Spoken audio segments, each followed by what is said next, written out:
दोस्तों अॼु जे हिन वेबिनार में वाक़ई भली कार अॼु जी वेबिनार जी टॉपिक जेका मूं सिलेक्ट कई आहे उहा आहे इलेक्ट्रिकल पावर सिस्टम फंडामेंटल्स। सो अॼु के इन वेबिनार में असां डिस्कस कंदासीं जेके फंडामेंटल्स आहिनि इलेक्ट्रिकल जा। तव्हां इलेक्ट्रिकल जेके ग्रेजुएट इंजीनियर्स आहियो या जेके स्टूडेंट इलेक्ट्रिकल इंजीनियरिंग में फाइनल ईयर या थर्ड ईयर में तालीम पढ़ाए रहिया आहिनि, तो उन्हनि जे लाइ काफ़ी मालूमाती वेबिनार आहे ऐं जेके फंडामेंटल्स आहिनि उन जेके की कॉन्सेप्ट्स आहिनि या की पॉइंट्स असां उहे अॼु डिस्कस कंदासीं। सो त ही असां असुल में डेवलप था कयूं पिया पंहिंजो नॉलेज ऐं रिफ्रेश कयूं पंहिंजी मेमोरी, जीअं अॻिते हली असां जॾहिं पावर सिस्टम्स जे बारे में वधीक डिटेल में पढ़ंदासीं त ही बेसिक कॉन्सेप्ट जेके आहिनि असांजा क्लियर हुअणु घुरिजनि। सो उन जे करे ई मूं ज़रूरी सम्झो त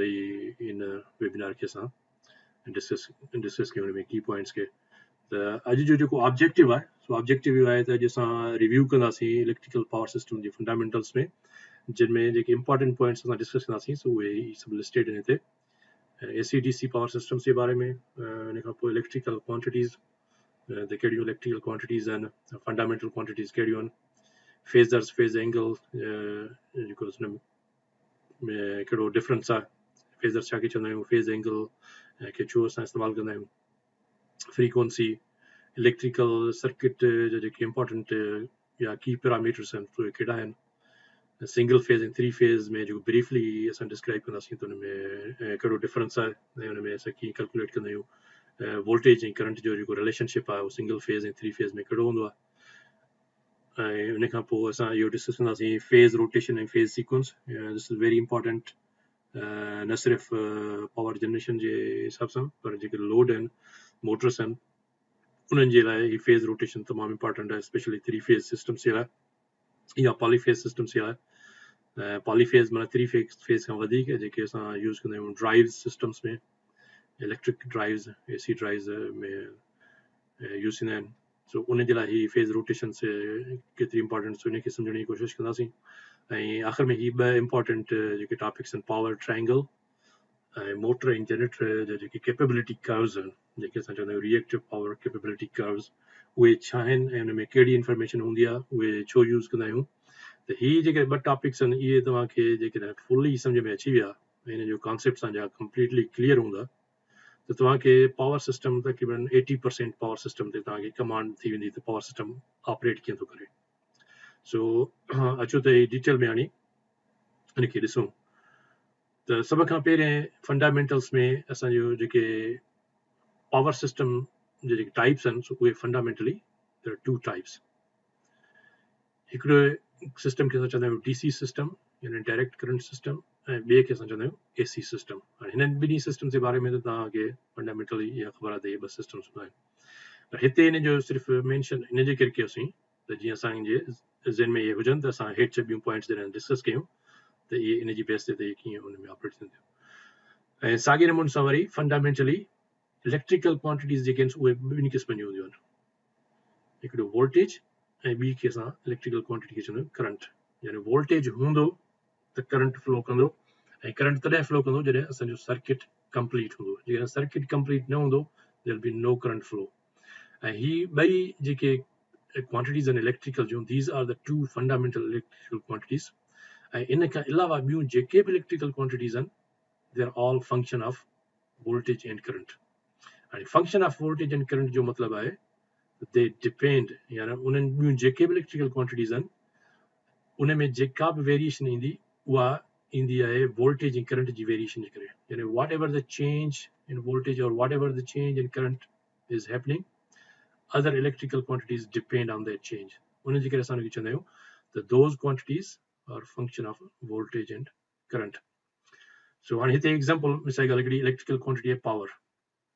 त पावर जेको आहे so it's a function of voltage and current. And DC system में पावर बराबरि हूंदो आहे वोल्टेज टाइम्स करंट। पर जॾहिं DC सिस्टम जे कंपेरिज़न में असां जॾहिं वरी AC सिस्टम जी ॻाल्हि कंदा आहियूं त AC सिस्टम ॿिनि क़िस्म जा हूंदा आहिनि, हिकिड़ो हूंदो आहे सिंगल फेज़ AC सिस्टम ऐं ॿियो हूंदो आहे three phase AC system.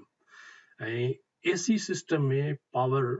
DC system जी कंपेरिज़न में टिनि क़िस्मनि जो पावर हूंदो आहे AC सिस्टम में। हिकिड़े पावर जंहिंखे असां P सां ज़ाहिर कंदा आहियूं ऐं ॿियो पावर उनखे असां Q सां ज़ाहिर कंदा आहियूं, टियों पावर उनखे असां S सां ज़ाहिर कंदा आहियूं। ऐं ही पावर छा खे चवंदा आहियूं, इहे हेठि मां इन जी ब्रीफ डिस्क्रिप्शन लिखी आहे त छा खे चवंदा आहियूं, उन जा यूनिट्स कहिड़ा आहिनि। पर पहिरीं असां चऊं था त सिंगल फेज़ में जेको पावर हूंदो आहे उहो हूंदो आहे वोल्टेज टाइम्स करंट, साॻे नमूने सां जीअं DC में हूंदो आहे, पर हिन में हिकिड़ो फैक्टर वधीक मल्टीप्लाई कंदा आहियूं जंहिंखे असां चवंदा आहियूं कॉस फाइ यानी कोसाइन फाइ। ऐं कोसाइन फाइ जेका फाइ जेका आहे इहा हूंदी आहे एंगल, ऐं उहा एंगल जेका असल में ज़ाहिर कंदी आहे टाइम डिफरेंस खे। वोल्टेज ऐं करंट जा जेके फेज़र्स आहिनि, असां इहो नेक्स्ट स्लाइड में पढ़ंदासीं फेज़र्स छा खे चइबो आहे, त उन्हनि फेज़र्स जे विच में जेको टाइम डिफरेंस हूंदो आहे उन खे असां एंगल सां ज़ाहिर कंदा आहियूं, ऐं उन एंगल जी कोसाइन खे असां चवंदा आहियूं कोसाइन फाइ, ऐं हिन फैक्टर खे असां चवंदा आहियूं पावर फैक्टर। ऐं हीउ जेको फैक्टर आहे, फैक्टर असल में चवंदा आहियूं, factor means a constant number, constant number न पर अ नंबर, कंहिं नंबर खे असां फैक्टर चवंदा आहियूं। ऐं हीउ जेको फैक्टर आहे जेको इन पावर सां मल्टीप्लाई थो थिए, इहो जीअं त पावर सां रिलेटेड आहे, इन करे असां चवंदा आहियूं इनखे पावर फैक्टर। ऐं इहो जेको पावर फैक्टर आहे कोसाइन,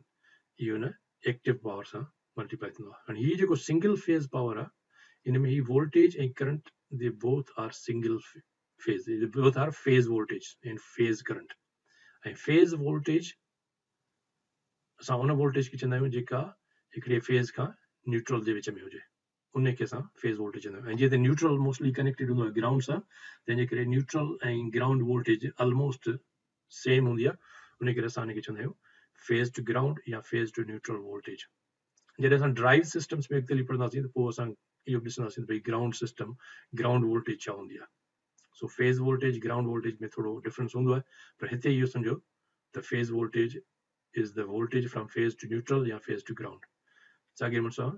फेज़ करंट यानी हिकिड़े फेज़ में जो करंट वञे उन खे असां चवंदा आहियूं प्रोडक्ट खे एक्टिव पावर। ऐं ॿियो पावर जेको हूंदो आहे उहो, हीउ जेको एक्टिव पावर आहे इहो एक्चुअल पावर हूंदो आहे जेको एनर्जी ट्रांसफर थींदी आहे। यानी एनर्जी ट्रांसफर तव्हांखे टिनि वेबिनार्स में यादि हूंदो त को बि कमु एनर्जी ट्रांसफर जे बगैर न थींदो आहे। यानी energy has to be converted from one form to other form in order to perform work। ऐं हीउ जेको पावर आहे ट्रू पावर सां उनखे चवंदा आहियूं जेको इलेक्ट्रिकल एनर्जी ट्रांसफॉर्म थींदी आहे ऐं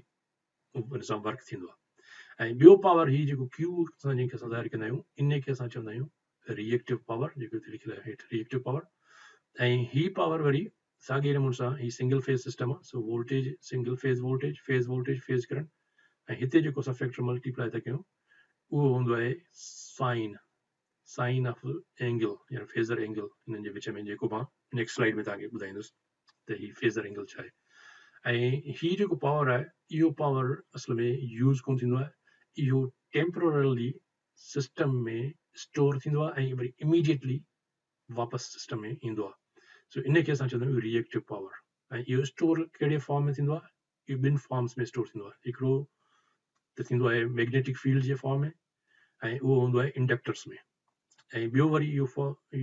स्टोर थींदो आहे power in the form of electric field जीअं कैपेसिटर्स में। सो हिन पावर में इहो बैक एंड फोर्थ ट्रेवल कंदो रहंदो आहे सिस्टम में, it will go this direction, goes back to the system, goes back to the generator. So इन खे असां चवंदा आहियूं रिएक्टिव पावर। ऐं टियों पावर जेको हूंदो आहे उहो हिन ॿिन्ही पावर्स जो जेको जोड़ आहे, हिनखे चवंदा आहियूं phasor sum of these two. यानी हीउ जेको इन जो असां हिकिड़ो फेज़र कढंदासीं उहो तव्हांखे पावर ट्रायंगल में मां सम्झाईंदुसि। हिन ॿिन्ही जो जेको एडिशन आहे उन पावर खे असां चवंदा आहियूं एपरेंट पावर। ऐं एपरेंट पावर में असां फैक्टर को मल्टीप्लाई कोन कंदा आहियूं, सिंपली वोल्टेज टाइम्स करंट। ऐं ही जीअं अगेन सिंगल फेज़ आहे त हिन एपरेंट पावर खे इज़ द एक्चुअल पावर जेको is the total of these two powers. ऐं इन पावर खे असां चवंदा आहियूं एपरेंट पावर, ऐं इन जो जेको यूनिट आहे उहो आहे वोल्ट एम्पियर, या सिंपली असां चवंदा आहियूं VA, या वरी जेकॾहिं वधीक हूंदो त हुनखे चवंदा आहियूं KVA यानी 1000 वोल्ट एम्पियर, या अञा वधीक हूंदो त हुनखे MVA। ऐं जेके ट्रांसफॉर्मर्स हूंदा आहिनि उहे transformers are rated for KVA या MVA, यानी उनजो जेको पावर आहे, so transformers rating is indicated in terms of apparent power. ऐं जेके जनरेटर्स आहिनि उन्हनि जो पावर जेको हूंदो आहे उहो असां हिन एक्टिव पावर सां शो कंदा आहियूं। ऐं एक्टिव पावर जो यूनिट आहे वाट या किलोवाट यानी 1000 वाट या मेगावाट। सो ही मेगावाट्स में ऐं कॾहिं कॾहिं असां इन पावर खे असां जनरेटर जे पावर खे असां MVA में बि शो कंदा आहियूं। ऐं ॿियो ही जेको एपरेंट पावर आहे MVA, इहो फॉल्ट करंट खे मालूम करण जे लाइ बि असां इहो MVA यूज़ कंदा आहियूं। ऐं हीउ जेको रिएक्टिव पावर आहे, इन रिएक्टिव पावर जो जेको यूनिट आहे उहो आहे वोल्ट एम्पियर, साॻिए नमूने जीअं एपरेंट पावर जो, पर हिनखे असां R आख़िर में लॻाईंदा आहियूं। R मीन्स रिएक्टिव, सो रिएक्टिव वोल्ट एम्पियर, या हिनखे जेकॾहिं वधीक हूंदो त 1000 वोल्ट एम्पियर रिएक्टिव, सो हिनखे असां वार चवंदा आहियूं सिंपली। सो किलो वार या मेगा वार, सो ही जेको किलो वार मेगा वार, सो this is the reactive power. ऐं मोस्टली जेके बिग पावर कैपेसिटर्स हूंदा आहिनि, दे आर रेटेड इन terms of wars, kilo wars या मेगा वार्स। ऐं जेके स्मॉल कैपेसिटर्स हूंदा आहिनि प्रिंटेड सर्किट बोर्ड्स में, उहे उन्हनि खे असां कैपेसिटी में ज़ाहिर कंदा आहियूं, उनजे फेरेट्स में, माइक्रो फेरेट्स ऐं इहो। ऐं मोस्टली इहे जेके मीडियम वोल्टेज जा कैपेसिटर्स हूंदा आहिनि या पावर फैक्टर करेक्शन जे लाइ यूज़ थींदा आहिनि, उहे they are rated for kilo वार capacity, so how much reactive power they can supply. ऐं ॿियो वरी इहे जेके इंडक्टर्स हूंदा आहिनि, they also draw some kVARs। Inductors जेके हूंदा आहिनि, इंडक्टिव लोड जेको बि हूंदो आहे सिस्टम ते, so they pull some power and store it in the form of magnetic field, छो त इन जे बग़ैर इंडक्शन थींदी कोन्हे, तंहिंजे करे दे नीड रिएक्टिव पावर। ऐं उहो रिएक्टिव पावर अगेन kVARs में शो कंदा आहियूं। जीअं मोटर थियो, त मोटर खे मैग्नेटाइजिंग जेसिताईं न हूंदी त इंडक्शन थींदी कोन, so it needs some reactive power in order to create a magnetic field in order to work. तंहिंजे करे ही reactive power इंडक्टिव सर्किट में हूंदो आहे ऐं कैपेसिटिव सर्किट में हूंदो आहे। ऐं इन खां पोइ 3 फेज़ पावर जी जॾहिं असां ॻाल्हि था कयूं, त 3 फेज़ पावर में वरी ही जेको पावर आहे, तव्हां ॾिसो त सेम इक्वेशन आहे, VI cos phi, VI cos phi, VI sin phi, VI sin phi, या VI हिते VI। पर हिते तव्हां ॾिसो त 3 फेज़ में हिकिड़ो टर्म असां एक्स्ट्रा हिन में फैक्टर मल्टीप्लाई था कयूं, जेको आहे स्क्वायर रूट 3। हाणे इहो स्क्वायर रूट 3 किथां आयो? इहो असल में छा हूंदो आहे, जो 3 फेज़ सिस्टम जेको हूंदो आहे, उन में ही वोल्टेज ऐं current, they are not the phase voltages, this is not the phase current, these are line voltage ऐं लाइन करंट। सो हिनखे जेकॾहिं असां सिंपली जेकॾहिं लिखूं, त we can write them as VL and IL.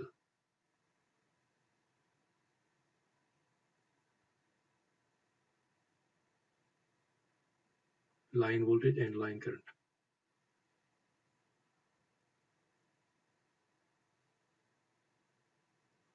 In line voltage and line current जे करे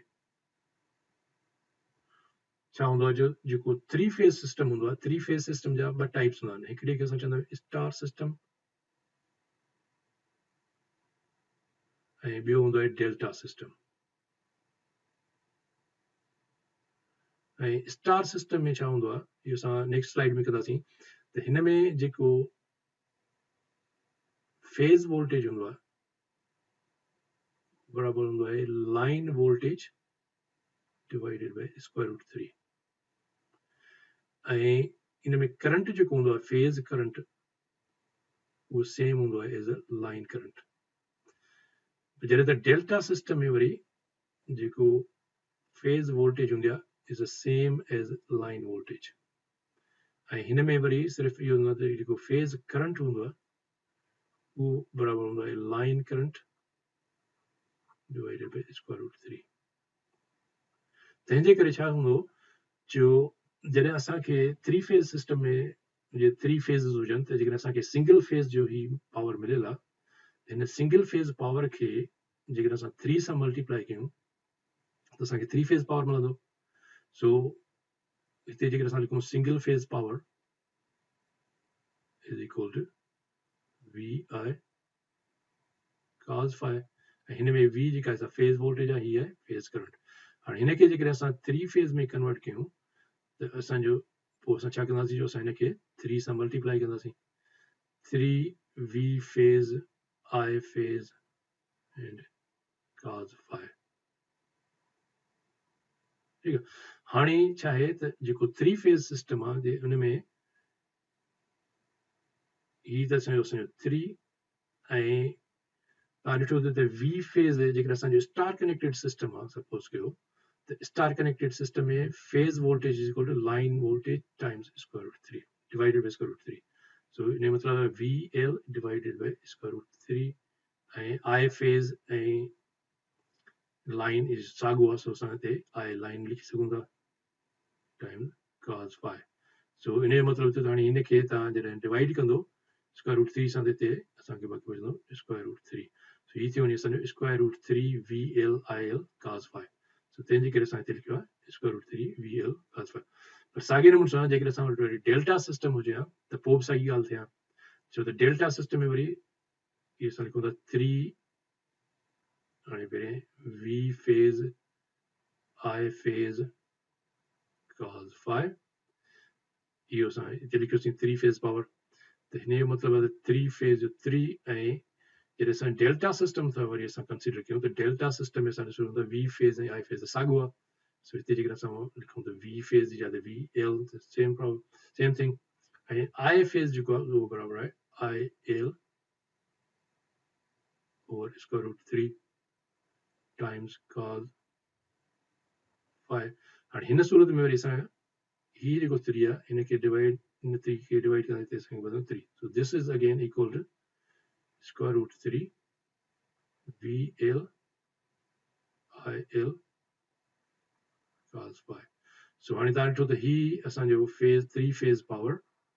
delta system में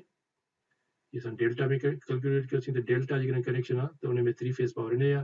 ऐं हिते असां जेको ही कैलकुलेट कयोसीं so this was square root 3 साॻिए नमूने सां VL IL cos phi ऐं ही जेको असां कैलकुलेट कयोसीं so this was in star system so star system हुजे या डेल्टा सिस्टम हुजे 3 phase power is always same उनजे करे असां ही हिते इनखे लिखियो आहे square root 3 IL VL IL cos of phi ऐं साॻिए नमूने सां जेको रिएक्टिव पावर आहे सो उहो हिनजे बराबरि आहे ऐं एस जेको आहे एपरेंट पावर उहो हिनजे बराबरि आहे छो त एपरेंट पावर में बि साॻिए नमूने सां इहो सॼो हिनजे बराबरि थींदो तंहिंजे करे इहो असांखे क्लियर थी पॉइंट त हीअ जेके पावर टे कीअं आहिनि fundamental units next fundamental unit जेको आहे सो उहे आहिनि वोल्टेज ऐं करंट हाणे वोल्टेज ऐं करंट जेके आहिनि ॿ क्वांटिटीज़ पावर सिस्टम में इन्हनि खे असां हमेशह रिप्रेज़ेंट कंदा आहियूं या डिस्क्राइब कंदा आहियूं according to voltage and magnitude and the direction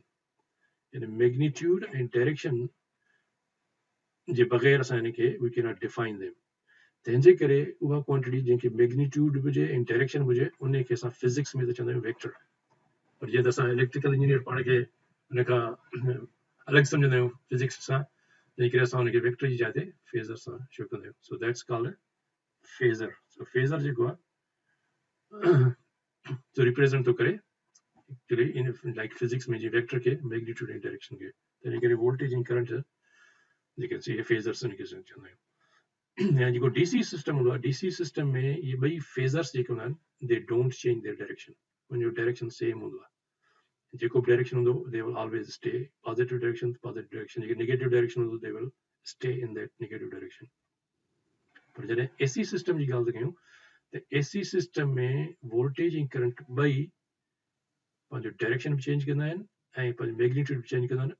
sinusoidally they change voltage and current both change their direction and magnitude sinusoidally and sinusoidally असां छो था चऊं इन करे जो sinusoidal जेको मोशन आहे is a periodic motion ऐं इहो periodic motion जेको आहे so it's related to circular motion ऐं next slide में मां तव्हांखे ॾेखारींदुसि त इहो circular motion जेको आहे so कीअं जनरेट थो करे sinusoidal motion ऐं sinusoidal motion उनखे चवंदा आहियूं जेको which follows a sine wave जंहिंजो पैटर्न जेको आहे साइन वेव वांगुरु वेरी थिए ऐं साइन वेव वांगुरु कीअं वेरी थिए इहो तव्हांखे मां साइन वेव ॾेखारियां थो पर हिते यानी मोशन अहिड़ो मोशन हुजे जेको हीअं वेरी थिए मथे वञे वरी ईअं हेठि वञे वरी ईअं मथे वञे वरी ईअं हेठि वञे यानी इन लहर वांगुरु हिनखे असां चवंदा आहियूं हिन लहर खे असां चवंदा आहियूं साइन वेव सो हीअ अहिड़े नमूने सां यानी तव्हां मथे वियो वरी ज़ीरो ते पहुतो वरी हेठि लही आयो पर जीअं इन वैल्यू वधंदो थो वञे वरी वैल्यू घटिजी थो वञे so it will continue doing this so इनखे असां चवंदा आहियूं पर हीअ जेको मोशन आहे इहो साइनोसॉइडल मोशन आहे छो त इहो पीरियडिक आहे छो त तव्हां ॾिसंदो त हितां खां वठी हेसि ताईं आयो वरी साॻिए नमूने सां रिपीट थियो मथे वियो वरी हेठि आयो वरी हिन जाइ ते रिपीट थियो सो हितां खां वठी हेसि ताईं जेको ही डिस्टेंस आहे या टाइम हिनखे चओ इहो फिक्स आहे या इहो डिपेंड थो करे सिस्टम ते त ही केतिरा दफ़ा ही हिकिड़ो साइकिल हिनखे कंप्लीट साइकिल चइबो आहे हिनखे कंप्लीट साइकिल चइबो छो त इहे these are related to circular motion हाणे नेक्स्ट स्लाइड में मां तव्हांखे ॾेखारींदुसि त पोइ इनखे असां चवंदा आहियूं वन साइकिल ही second cycle third cycle so हिनखे असां चवंदा आहियूं वन साइकिल यानी हिकिड़ो कंप्लीट चक्कर हितां खां वठी हेसि ताईं वन साइकिल ऐं हिकिड़े सेकंड में जेतिरा साइकिल्स कंप्लीट थियनि त उनखे चइबो आहे फ्रीक्वेंसी सो हेठि नेक्स्ट आहे frequency the one complete cycle or revolution is called frequency ऐं हिकिड़ी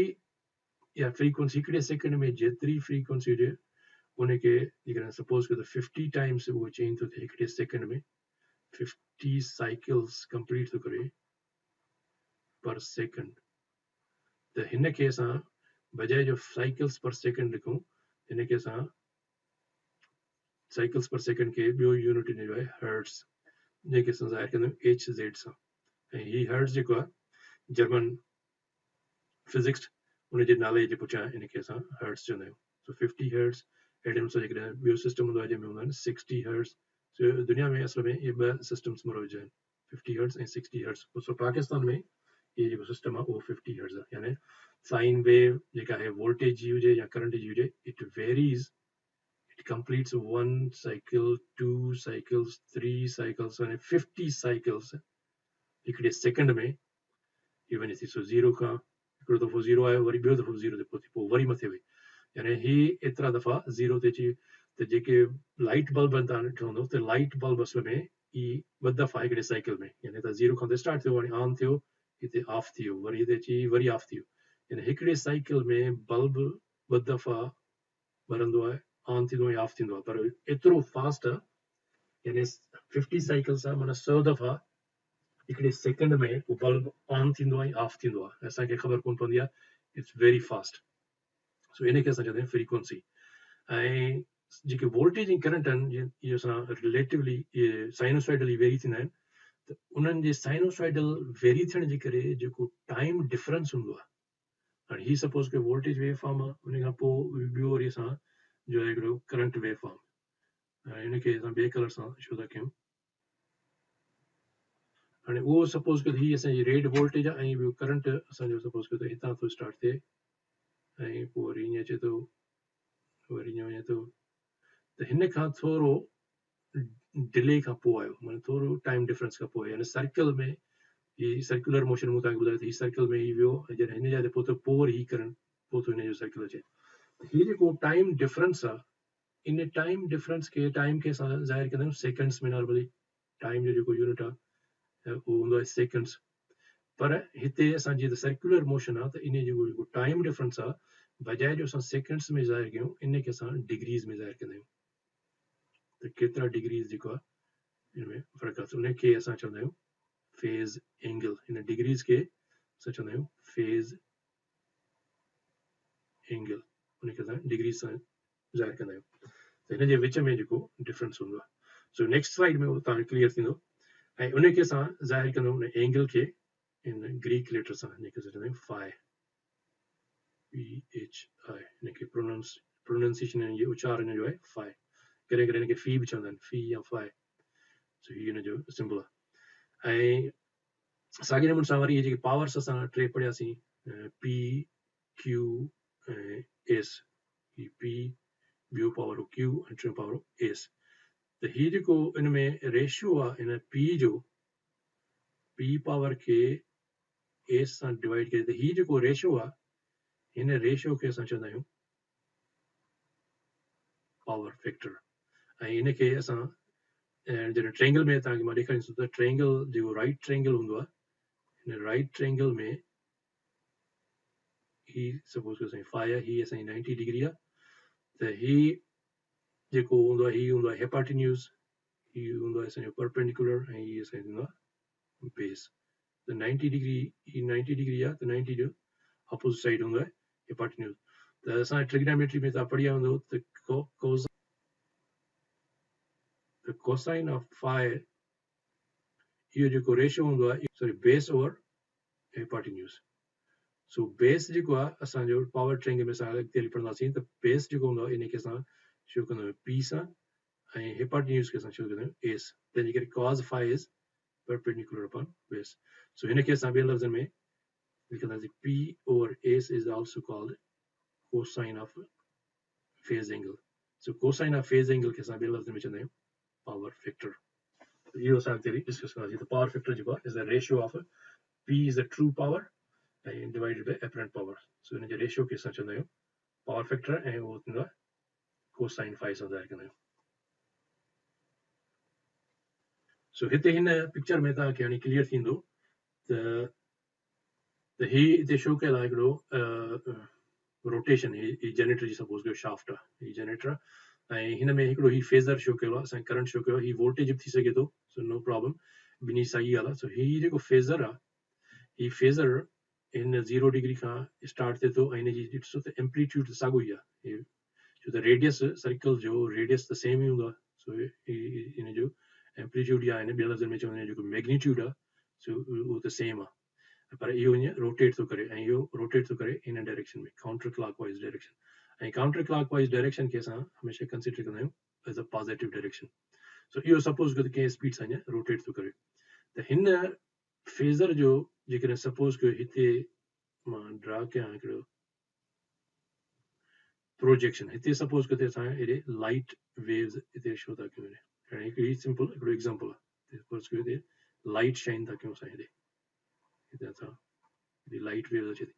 हाणे हिन लाइट जो जेको हिन ते हिन वेक्टर जे मथां लाइट पवंदी इन जो सपोज़ कयो हीअ आहे जंहिंखे चइबो प्रोजेक्शन या पाछो चओसि था त हिन जो पाछो एतिरो थींदो पर जेकॾहिं इहो फेज़र असांजो हिन जाइ ते हुजे हा त पोइ जेका लाइट हिन खे अचे हिन जे मथां पया त उहा जेका प्रोजेक्शन पाछो जेको हुन ठाहियां उहो हेतिरो ठाहियां अहिड़े नमूने सां हीउ पाछो हर मूवमेंट ते हेतिरो ठहंदो वरी वधंदो वेंदो अहिड़े नमूने सां वधंदो वेंदो इन खे असां हिते बजाय जो सर्किल में लिखूं हेॾे असां शो कयो आहे त तव्हां ॾिसो त हिते हिन जो प्रोजेक्शन हेतिरो थी वियो हाणे प्रोजेक्शन हेतिरो थी वियो हीउ प्रोजेक्शन हेतिरो हो प्रोजेक्शन हेतिरो स्मॉल हो सो इहो प्रोजेक्शन यानी हिन जो पाछो वॾो थींदो थो वञे तव्हांजो अची हुन जो फुल पाछो हिते थींदो उन खां पोइ वरी इहो घटिबो ईंदो घटिबो ईंदो घटिबो ईंदो घटिबो ईंदो तव्हांजो 0 ते थींदो जॾहिं हीउ 180 ते हली वेंदो वरी इहो अञा हाफ हिनखे थियो हाफ साइकिल यानी अधु चकर कटी हाणे बाक़ी अधु चकर जॾहिं कटींदो त उनजो वरी पाछो हिन डायरेक्शन में थींदो वधंदो ईंदो वधंदो ईंदो वधंदो ईंदो तव्हांजो नेगेटिव में हेसि ताईं पीक ते पहुचंदो हिते पॉज़िटिव पीक हो ऐं हिते हिनजो नेगेटिव पीक आहे त इन खे हिकिड़ी कंप्लीट साइकिल में ही तव्हां ॾिठो त हीअ जेका वेव ठही वई उहा हिकिड़ी कंप्लीट वेव ठही वई या वेव मथे वई ऐं हिन वेव खे जेका हिन जे छो त हीउ जेको प्रोजेक्शन आहे सो इहो प्रोजेक्शन हिनखे ड्रायूं था थोरो त जीअं हीउ थोरो वरी हिनखे असां हाणे क्लियर कयूं त राइट ट्रायंगल में जेकर तव्हांखे ट्रिग्नोमेट्री जा फंडामेंटल्स यादि आहिनि त तव्हांखे इहो यादि हूंदो त ट्रिग्नोमेट्री में जेको राइट ट्रायंगल आहे हिते ड्रा था कयूं जेको राइट ट्रायंगल ऐं हीअ असांजी हिकिड़ी एंगल आहे हीअ असांजी राइट ट्रायंगल आहे ऐं साॻिए नमूने सां हीअ फाइ आहे ऐं हीअ पहिरियों त असां ॾिसूं था हीअ परपेंडिकुलर हीअ असांजो बेस आहे ऐं हीअ असांजो आहे हिपोटेन्यूस हाणे हीअ जेको परपेंडिकुलर साइन थीटा या साइन फाइ ट्रिग्नोमेट्रिक फंक्शन उहो बराबरि हूंदो आहे परपेंडिकुलर डिवाइडेड बाय हिपोटेन्यूस त जेकर असांखे हीअ सिर्फ़ु परपेंडिकुलर खपे त हिनखे जेकर असां क्रॉस मल्टीप्लाई कयूं त तव्हां ॾिसो त perpendicular is equal to hypotenuse times sine of phi हाणे जेकर हिते असां इन जी चेंज कयूं जेकर पावर ट्रायंगल जे हिसाब सां त हीअ असांजो हूंदो आहे असल में इनखे ॿियो कलर था खणूं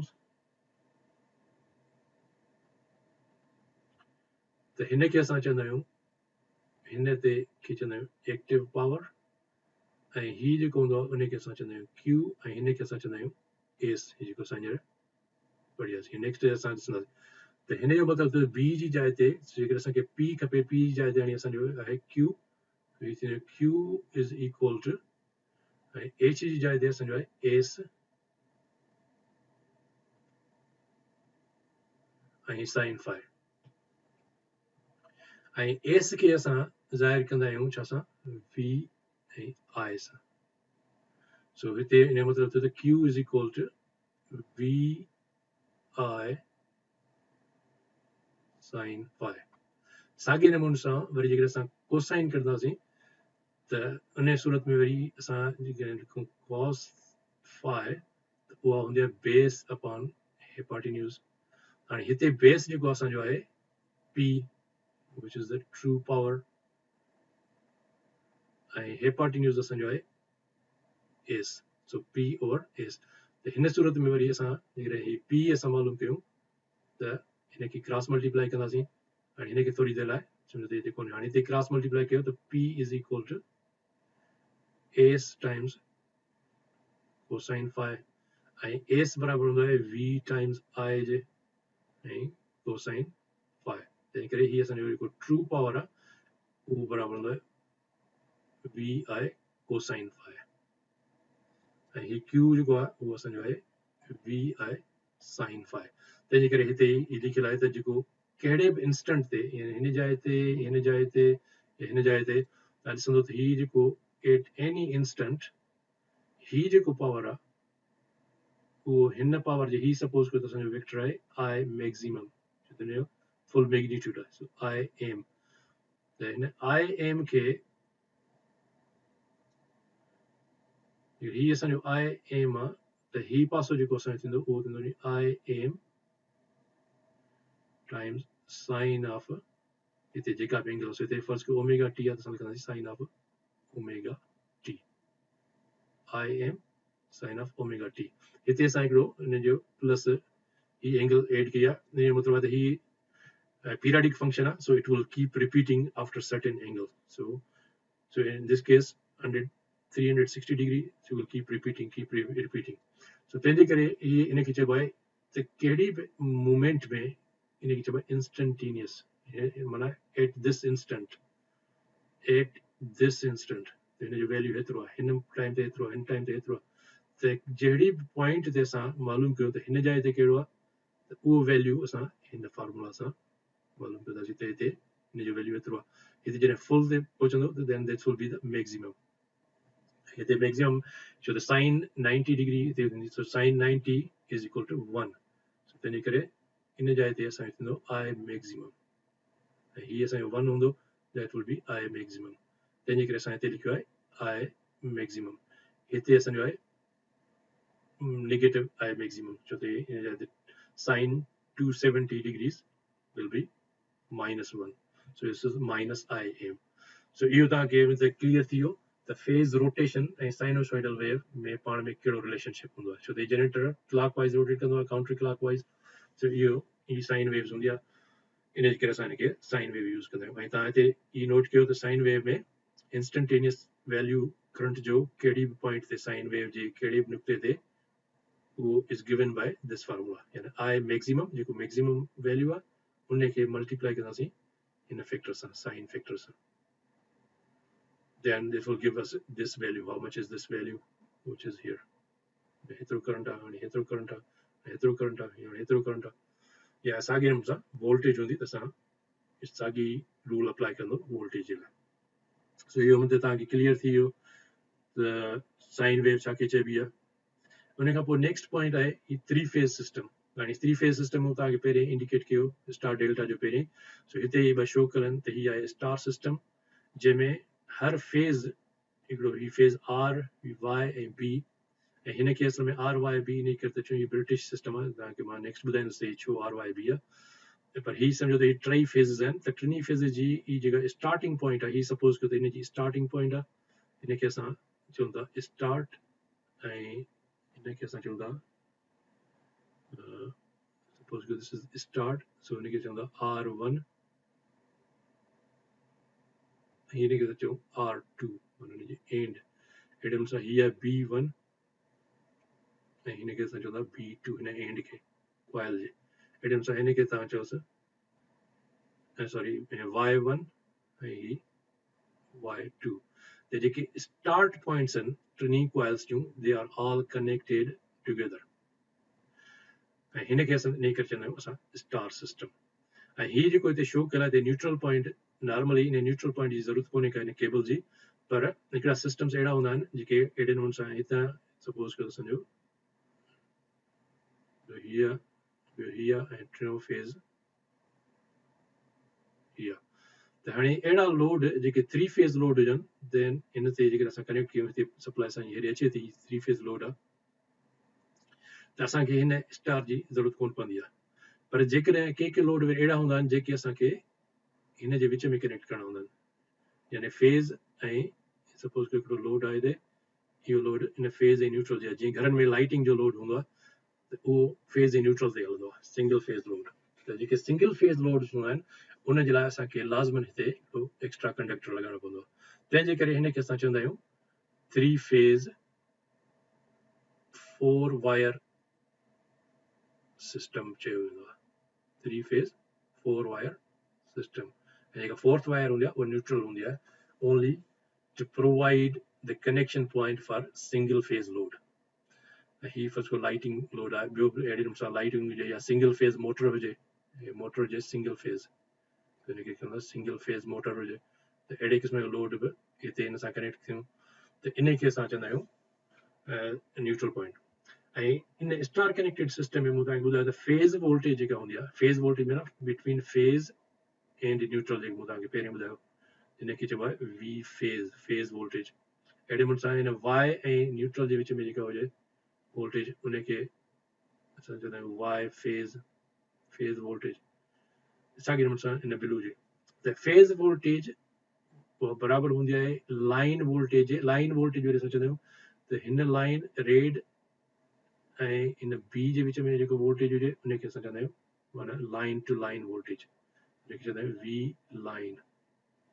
या हिनखे असां चवंदा आहियूं V phase to phase voltage या हिनखे असां सिंपली चवंदा आहियूं लाइन वोल्टेज ऐं हीअ जेका लाइन वोल्टेज आहे इनखे स्क्वायर रूट 3 सां डिवाइड कबो त उहा पोइ बराबरि थींदी फेज़ वोल्टेज में स्टार सिस्टम में हीअं हूंदो आहे ऐं जेको डेल्टा सिस्टम आहे उन डेल्टा सिस्टम में ही फेज़ जेको इन जी वोल्टेज ऐं लाइन जी वोल्टेज साॻी हूंदी आहे छो त हिते तव्हां ॾिसंदो त ही आर ऐं वाई ही ॿ लाइन्स आहिनि लाइन्स जे विच में जेका वोल्टेज हूंदी आहे उनखे लाइन वोल्टेज चइबो आहे या सिंपली लाइन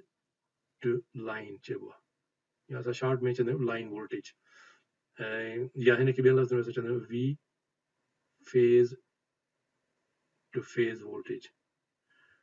सो हिकिड़े फेज़ खां ॿिए फेज़ जे विच में वोल्टेज त ही फेज़ जी वोल्टेज बि आहे साॻे नमूने सां लाइन वोल्टेज बि आहे तंहिंजे करे इन डेल्टा सिस्टम में ही ॿई साॻी ॻाल्हि हूंदी आहे फेज़ वोल्टेज ऐं लाइन वोल्टेज पर हिन में स्टार सिस्टम में फेज़ वोल्टेज जेको आहे लाइन खे डिवाइड कबो आहे माना इन जो मतिलबु आहे फेज़ वोल्टेज जेका आहे smaller than line voltage so V phase is smaller than line voltage than V line star system में ऐं स्टार सिस्टम में फेज़ करंट ऐं लाइन करंट जेके आहिनि ॿई साॻा हूंदा आहिनि सो हिते जेको हिन फेज़ में जेको हिन में हेॾे करंट अचे या हिन में करंट अचे उहो ई लाज़मी हितां वेंदो जेको हिते हेॾे वापसि हिते सो अहिड़े नमूने सां हिनखे असां चवंदा आहियूं लाइन करंट आई लाइन या साॻे नमूने सां छो त इहो साॻियो ई करंट हिन में अंदरि वञे थो हिकिड़े फेज़ में तंहिंजे करे हिनखे असां आई फेज़ बि चवंदा आहियूं सो फेज़ ऐं लाइन साॻियो करंट हूंदो आहे जॾहिं त हिन डेल्टा सिस्टम में जेको फेज़ लाइन करंट आहे आई लाइन हाणे इहो आई लाइन जेको जॾहिं हिते ईंदो हिकिड़ो हेॾे हलियो वेंदो ॿियो डिवाइड इन 2 ब्रांचिस ॿिनि ब्रांचिस में तक़सीम थींदो तंहिंजे करे जेको फेज़ में करंट हूंदो उहो डिफरेंट हूंदो उहो हूंदो line current divided by square root 3 so इहो इम्पॉर्टेंट आहे सम्झण जो त 3 फेज़ में स्टार डेल्टा कनेक्शंस में वोल्टेज जे विच में कहिड़ो फ़र्क़ु हूंदो आहे फेज़ ऐं लाइन वोल्टेज जे विच में कहिड़ो फ़र्क़ु हूंदो आहे फेज़ ऐं लाइन करंट जे विच में कहिड़ो फ़र्क़ु हूंदो आहे सो इहे ॿ शयूं इम्पॉर्टेंट आहिनि त तव्हांखे इहे यादि हुअणु घुरिजनि इन खां पोइ नेक्स्ट जेको आहे उहो आहे फेज़ रोटेशन phase rotation असां छा चवंदा आहियूं, phase rotation जेका आहे so it's order of different phases. हाणे ऑर्डर जेको आहे, ऑर्डर माना तरतीब। त को बि फेज़ जीअं 3 फेज़ सिस्टम जी असां ॻाल्हि था कयूं या पॉलीफेज़ सिस्टम जी, त उन फेज़ जो जेको पीक वैल्यू आहे, जेको हिते ही पीक वैल्यू आहे, हे पीक वैल्यू आहे, हिन फेज़ जो पीक वैल्यू खां पोइ ॿिए फेज़ जो पीक वैल्यू, उन खां पोइ टे फेज़ जो पीक वैल्यू तरतीब वार कीअं था अचनि। यानी पहिरियों फेज़ 1 थो अचे, पोइ फेज़ 2, पोइ फेज़ 3, या पहिरियों फेज़ 3 थो अचे, पोइ फेज़ 1 थो अचे या 2 थो अचे। इहे ॿ पॉसिबिलिटीज़ आहिनि। सो उन खे असां चवंदा आहियूं फेज़ रोटेशन या फेज़ सीक्वेंस। छो त इहो जेको रोटेट थो करे, जेको मां तव्हांखे पहिरियों ॿुधायो, त हिते वेक्टर्स शो कयल आहिनि या फेज़र्स शो कयल आहिनि त कीअं था रोटेट कनि। सो ही काउंटर क्लॉकवाइज डायरेक्शन आहे, ऐं हिते ही असांजो फेज़र आहे। सपोज कयो त हीउ असांजो करंट आहे, या हे सपोज कयो वोल्टेज फेज़र आहे। त हिन हिकिड़े फेज़ जी वोल्टेज रेड, येलो, ब्लू, त हीउ जीअं मूव कंदो त हीउ मथे वेंदो, ऐं हीउ हिन जाइ ते रेड जी जाइ ते येलो अची वेंदो, ऐं हीउ ब्लू येलो जी जाइ ते अची वेंदो, रेड ब्लू जी जाइ ते हली वेंदो, ऐं इट विल कंटिन्यूअसली ऑपरेट। जीअं जीअं मोटर जी या जनरेटर जी शाफ्ट मूव कंदी रहंदी, दिस विल कंटिन्यूअसली वर्क। त हिन जो जेको पीक वैल्यू जॾहिं हिन जाइ ते सपोज कयो 90 डिग्री ते हिते पीक वैल्यू पहुतो, उन खां पोइ हिन जो पीक वैल्यू ईंदो, उन खां पोइ हिन जो पीक वैल्यू ईंदो। सो इन खे तरतीब खे असां चवंदा आहियूं फेज़ रोटेशन या फेज़ सीक्वेंस।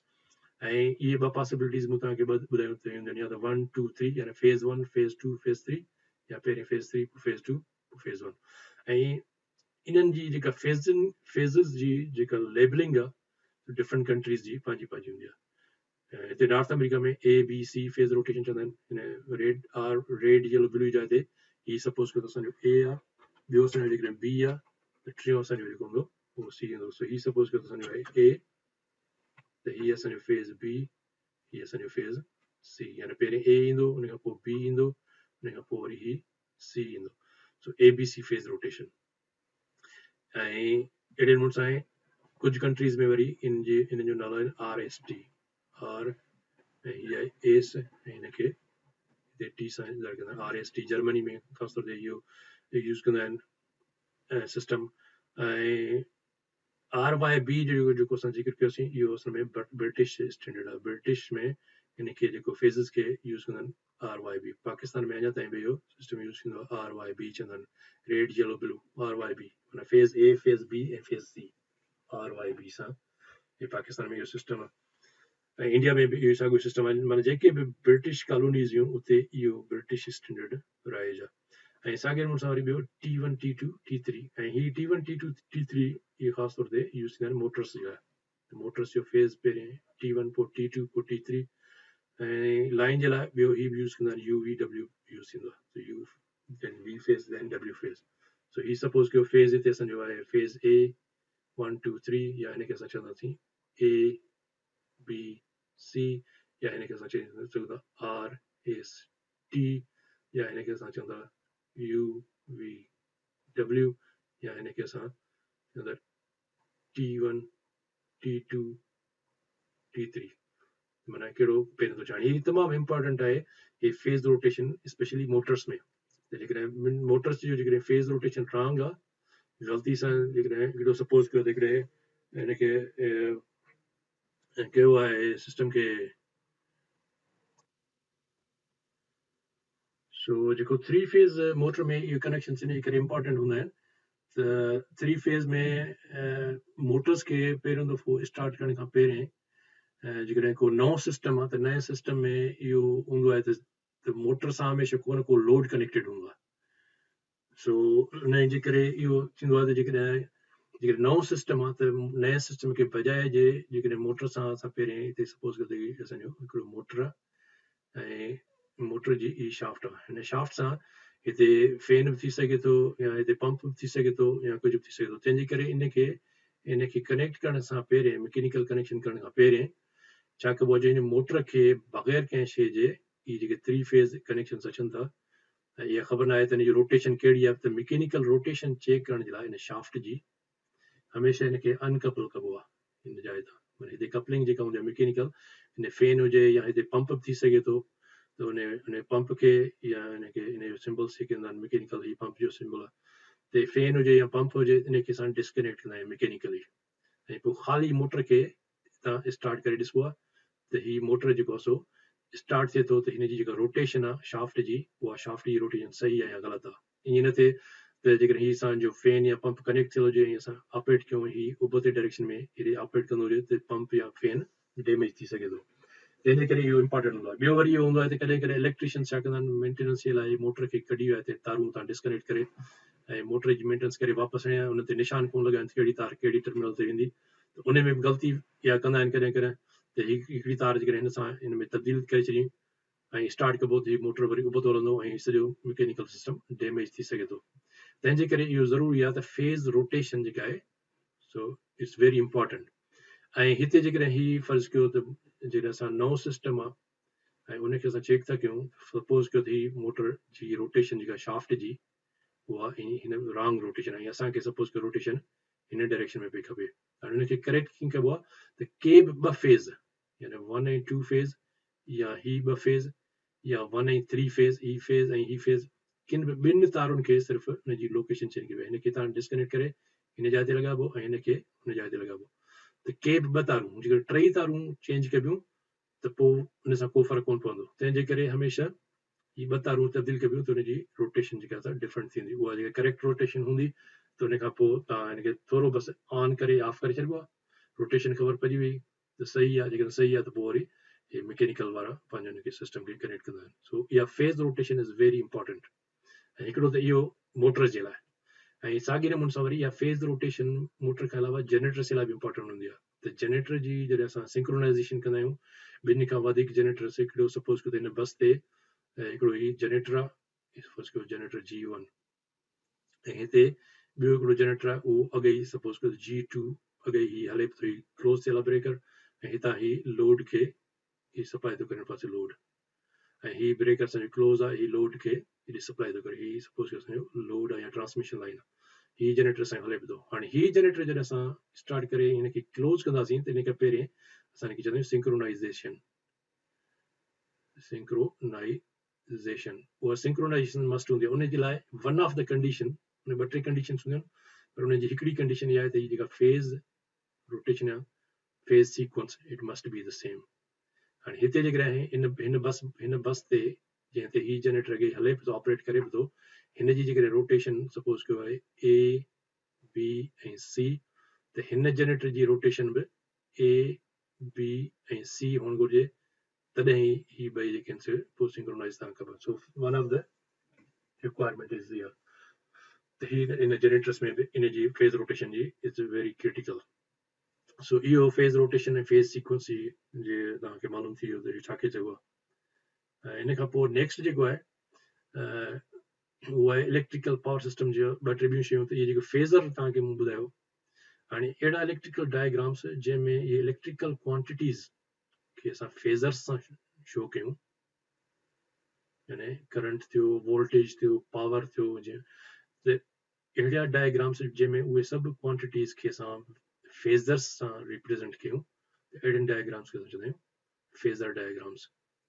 ऐं ख़ासि तौर ते ट्रांसफार्मर जे लाइ वरी असां साॻियो ई मैकेनिकल वारो फिज़िक्स वारो यूज़ कंदा आहियूं, वेक्टर डायग्राम। सो तव्हां कंहिं ट्रांसफार्मर जी नेम प्लेट ॾिसंदो त उन में बि इहे डायग्राम्स ठहियल हूंदा आहिनि, त उनखे असां चवंदा आहियूं ट्रांसफार्मर जो vector diagram. They are very important. छो त इन्हनि फेज़र डायग्राम्स खे जे लाइ छो इंपॉर्टेंट आहिनि, उहे इन जे करे इंपॉर्टेंट आहिनि त they are helpful, they are useful in analysing the behaviour of electrical system. यानी इलेक्ट्रिकल पावर सिस्टम जेको आहे उनजी बिहेवियर जी असांखे ख़बर पवंदी आहे, उनखे एनालाइज़ कंदा आहियूं। प्लस इहो असांखे ख़बर पवंदी आहे त कहिड़ो ट्रांसफार्मर जेको आहे उनजो फेज़र डायग्राम कहिड़ो आहे, उनखे जेकॾहिं ॿिए सां कनेक्ट कयूं त उनजा फेज़र्स जेके आहिनि से कहिड़े डायरेक्शन में हुअणु घुरिजनि। सो उनजे करे it's very important, phasor diagrams are very important to understand. So इनखे असां हिते डिस्कस कंदासीं त फेज़र डायग्राम्स खे डिटेल में, त इहे फेज़र डायग्राम्स छा हूंदा आहिनि। जॾहिं असां ट्रांसफार्मर्स ते वेबिनार्स कंदासीं त पोइ असां ट्रांसफार्मर जा वेक्टर डायग्राम्स खे डिटेल में स्टडी कंदासीं त उहे केॾा इंपॉर्टेंट आहिनि। ऐं उन खां पोइ वरी इहे साॻा फेज़र्स जेके आहिनि से असां पावर ट्रायंगल में बि यूज़ कंदा आहियूं। त जेको एक्टिव पावर, जंहिंखे असां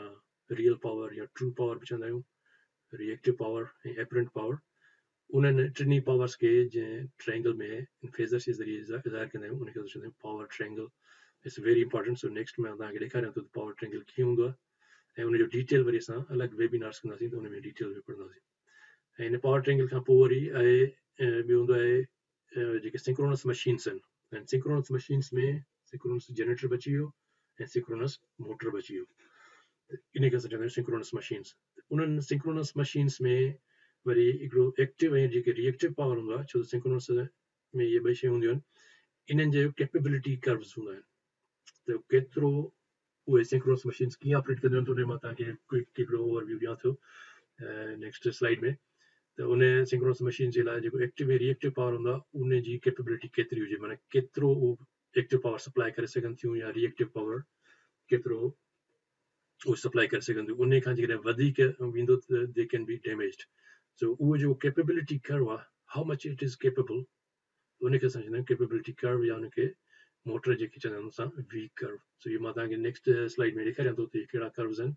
ऐं इन में इहे जेके limits, the show the limits of the synchronous machines. त जेकॾहिं उहा सिंक्रोनस मशीन उन कर्व्स जे अंदरि, यानी उन लिमिट्स जे अंदरि जेकॾहिं ऑपरेट करे थी, इट विल बी सेफ। जेकॾहिं का लोड कंडीशन अहिड़ी वेरी थी थिए जो उहा उन कर्व्स खां ॿाहिरि उनजो ऑपरेशन हली वञे,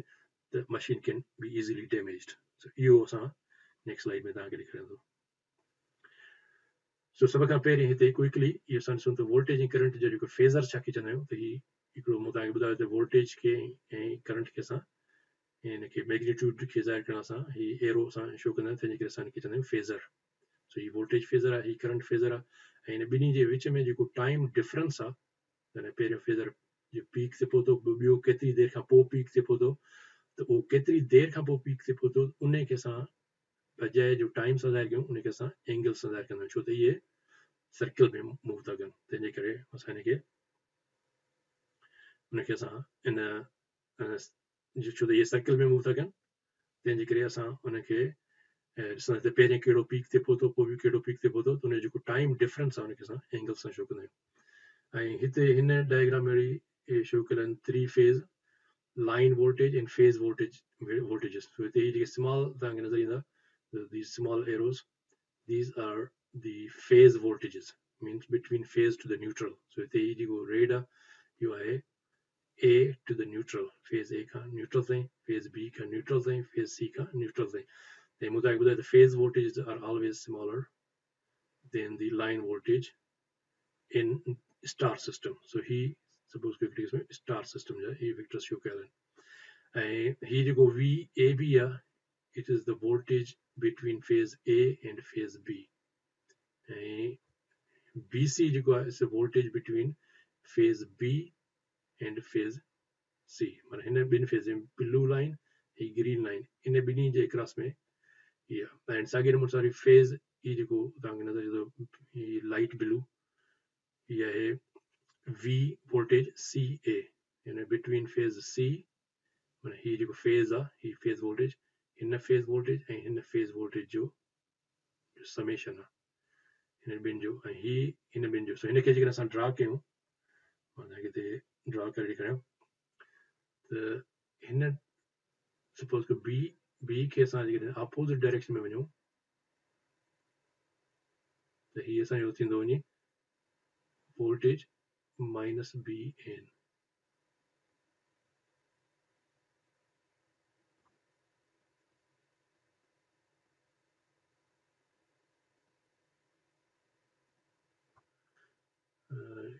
somehow, सो हिते असां हिन वेक्टर खे जेकॾहिं असां वरी हेॾे खणी अचूं, त हिते असां हिनखे ग्रीन एरो सां शो कयो आहे, त दिस इज़ VBN। त हाणे ही वेक्टर जेको रेड आहे ऐं ही ॿियो वेक्टर, ॿिनि वेक्टर्स खे असां एड कंदासीं, then we will get this vector. So that vector is called voltage between A phase and this is also B phase, so between A and B। साॻिए नमूने सां जेकॾहिं असां VCN खे असांखे ठाहिणो आहे, त हिनखे असां हिन VAN खे असां हिन जे अपोज़िट में हेॾे कंदासीं, ऐं हिनखे असां वरी वापसि हेॾे खणी वञूं, त हितां खां वठी हिन जे पैरेलल में, then this is VC to A। ऐं अहिड़े नमूने सां वरी हिन जो जेकॾहिं असां ड्रा कंदासीं, त हिन ब्लू जे अपोज़िट में असां हेॾे वेंदासीं, त this will B V minus VCN, ऐं हिनखे असां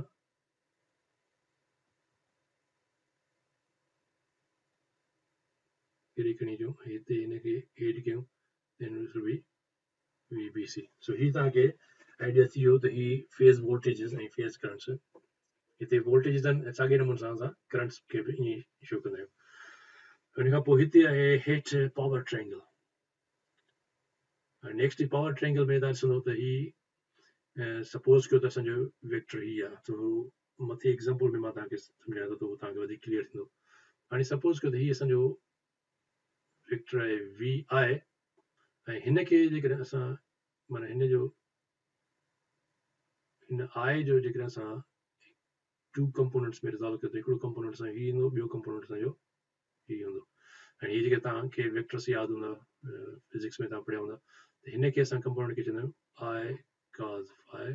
ऐं ही कंपोनेंट जेको आहे हिन खे असां चवंदा आहियूं I sin phi। हीअ जेका एंगल हूंदी आहे त I खे असां जेकॾहिं ॿिनि कंपोनेंट्स में रिज़ॉल्व कंदासीं। हाणे इन्हनि खे जेकॾहिं असां हिन खे कंपोनेंट खे असां V सां मल्टीप्लाई कयूं ऐं हिन कंपोनेंट खे बि असां V सां मल्टीप्लाई कयूं ऐं हिन कंपोनेंट खे बि असां V सां मल्टीप्लाई कयूं त they will be all balanced. हाणे हीअ जेको असांखे वोल्टेज टाइम्स करंट खे पावर चवंदा आहियूं विथ दिस फैक्टर, त हिन खे असां पावर खे चवंदा आहियूं एक्टिव पावर, जंहिंखे असां P सां ज़ाहिर कंदा आहियूं। ऐं हीअ जेको पावर आहे हिन पावर खे असां Q सां ज़ाहिर कंदा आहियूं जंहिंमें साइन वेक्टर हुजे। ऐं हीअ जेको पावर हूंदो आहे हिन खे असां चवंदा आहियूं एस यानी एपरेंट पावर। इहो असल में शो कयल आहे हिते त S is equal to VI ऐं P is equal to PI। हिनखे असां ट्रू पावर चवंदा आहियूं जंहिंखे असां वाट में ज़ाहिर कंदा आहियूं या किलोवाट में या मेगावाट में। ऐं अहिड़े नमूने सां ही असांजो आहे वार्स में या हिनखे असां चवंदा आहियूं किलो वार्स या वरी मेगा वार VAR। ऐं ही असांजो हूंदो आहे VA माना VA में हूंदो आहे या हिनखे असां चवंदा आहियूं KVA या MVA मेगा वोल्ट एम्पियर। सो इहो आहे इन जो डिफरेंस आहे। हिते हिनखे असां Q सां ज़ाहिर कंदा आहियूं, ही P सां, ही S सां। त हिननि जे विच में जेको रिलेशनशिप हूंदो आहे एक्टिव यानी रिएक्टिव पावर ऐं एक्टिव पावर ऐं एपरेंट पावर, इनखे पावर ट्रायंगल सां इन जो असां डिटेल में अॻिते हली डिस्कस कंदासीं। हिन पावर ट्रायंगल में इहो चेंज करण सां कहिड़ो फ़र्क़ु पवंदो आहे। हाणे जेकॾहिं मां मिसाल ॻाल्हि ही एंगल मां घटाए हिनखे हिते खणी अचां ग्रीन खे जेको असांजो एस पावर एपरेंट पावर, ही एपरेंट पावर जेकॾहिं हिते ईंदो त तव्हां ॾिसो त ही एंगल असांजी जेका आहे घटिजी हाणे हेतिरी एंगल थी वई। पहिरीं असांजी एंगल हीअ हेतिरी वॾी हुई, हाणे एंगल असांजी घटिजी वई। पर साॻे नमूने सां छा थियो इन एंगल जे घटिजण सां तव्हां ॾिसो त ही जेको असांजो वैल्यू असांजो बाक़ी हीअ जेको Q आहे उहो Q असांजो ही हेतिरो वञी थियो स्मॉल थी वियो। माना पहिरें Q असांजो हेतिरो हो from here all the way up to this much. हाणे असांजो Q सो हिन एंगल जे चेंज थियण सां ही असांजो Q घटिजी वियो। हाणे इन जी या वरी जेकॾहिं असां इन एंगल खे अञा मथे हेॾे खणी वञूं त पोइ तव्हां ॾिसो त हिते Q अञा वधी वेंदो। त माना हिन एंगल जे घटिजण वधिजण जे करे हीअ असांजो रिएक्टिव पावर जेको आहे उहो घटि वधि थिए थो ऐं हीअ जेको पावर आहे इन पावर खे बि घटि वधि थिए थो, पर हिन जो वोल्टेज हमेशह कांस्टेंट हूंदी आहे। ही I घटि वधि थी सघे थी, पर उहा I जेकॾहिं विद इन रेंज हुजे त असां उन खां वधीक पोइ कोन ईंदासीं। त साॻे नमूने सां जेकॾहिं हीअ असांजो VI कांस्टेंट हुजे यानी इहो असां जेकॾहिं हिते सर्कल पायूं त हिन सर्कल जो रेडियस इहो साॻियो हूंदो आहे। ही रेडियस साॻियो हूंदो त हिते असांजो ॾिसो त पावर वधी वेंदो। किलोवाट पहिरीं हेतिरो हो, हाणे किलोवाट वधी वेंदो जेकॾहिं असां हिनखे हेॾे खणी अचांसीं। त हिन एंगल जे घटि वधिजण जे करे ही ॿियनि ते इफेक्ट थो थिए, यानी एक्टिव पावर ते बि इफेक्ट थो थिए ऐं रिएक्टिव पावर ते बि हिन जो इफेक्ट थो थिए। त इहो असां डिस्कस कंदासीं त इन जो जेको इफेक्ट थो थिए इम्पैक्ट थो थिए उहो कहिड़ो इम्पैक्ट थो थिए जनरेशन ते या पावर सिस्टम ते ओवरऑल कहिड़ो थो इफेक्ट थिए जेकॾहिं इहे शयूं इन जे विच में एंगल जेकॾहिं घटिजे वधे थी, यानी इन एंगल खे असां चवंदा आहियूं पावर फैक्टर। सो इहो cos phi इहा घटिजे वधे त कहिड़ो असर थो थिए, इहो असां डिटेल में अॻिते हली तफ़सील पढ़ंदासीं त इनखे असां इन जा कहिड़ा इम्पैक्ट्स हूंदा आहिनि ऐं इहो पावर फैक्टर जेकॾहिं घटिजे वधे त छा थो थिए ऐं उनखे असां कीअं करेक्ट कयूं, इन जा कहिड़ा तरीक़ा आहिनि।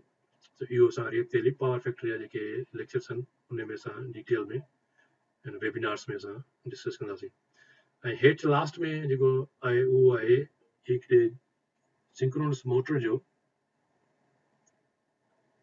जेको हिकु कारो हीअ हिनखे असां चवंदा आहियूं वी कर्व्स। हाणे वी असां हिन जे करे चऊं जो हिन जी शेप जेका आहे हिननि कर्व्स जी वी शेप जी आहे, वी लेटर वांगुरु,